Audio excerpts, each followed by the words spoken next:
gauche, mesdames et messieurs, ladies and gentlemen, Sugar Shane Upshaw.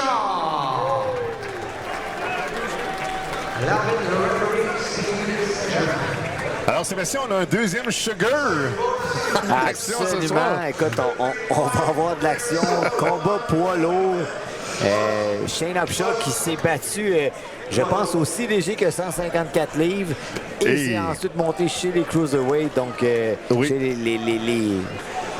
les lourds légers. Et là, c'est ça, un poids de 213 livres. C'est moins que les 221 livres de son adversaire, Jay Bard.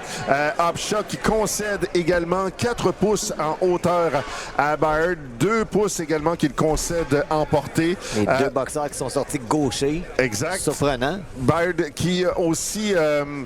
vous avez peut-être vu son ratio de KO qui était évalué à 100%, mais ça, c'est pour ses victoires.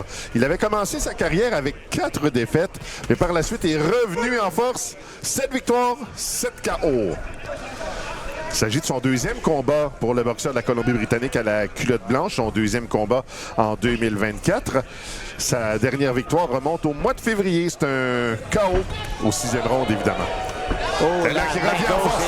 La chute au plancher. C'est ça, il y a eu 2 gros crochets de gauche dans la première minute, disons-le, Sébastien, de ce combat. Oui. Jay Bard, on sent les mains lourdes. Très calme, on s'installe, on prend son temps. On n'essaie pas de se lancer dans une mauvaise... de se mettre dans une mauvaise posture.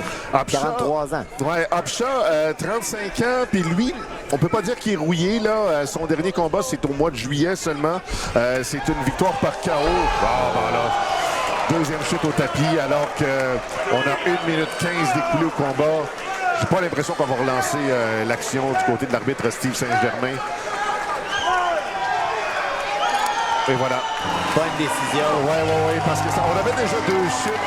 Puis même quand il a voulu se redresser, Upshaw a mis un point, semblait un peu désorienté.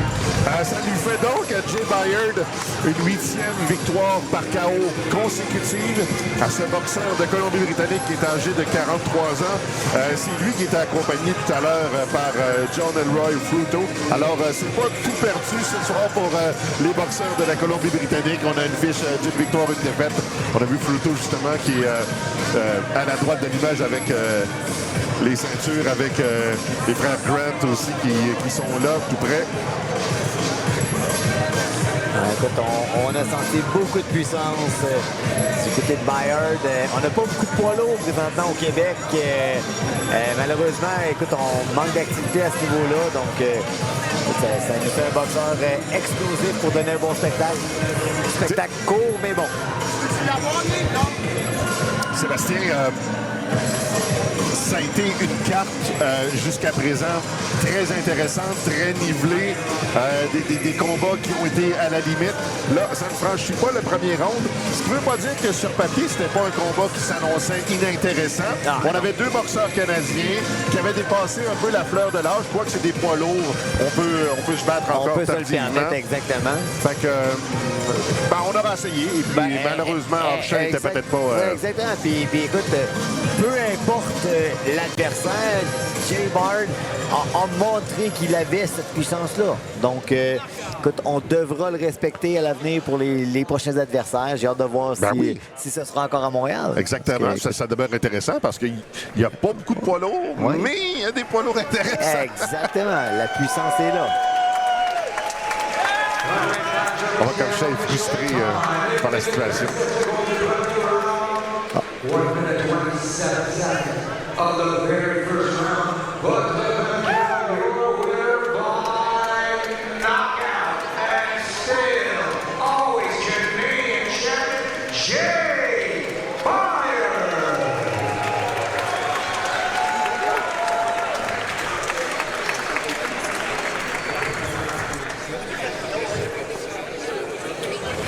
Jay Bard qui a eu la classe de s'assurer que Shane Upshaw était bien, même si Upshaw visiblement est frustré et quitte rapidement après avoir eu de la difficulté à enlever ses gants. Marche d'un pas décidé vers le ring alors que Jay Bard pose fièrement avec les frères Howard et Otis Grant.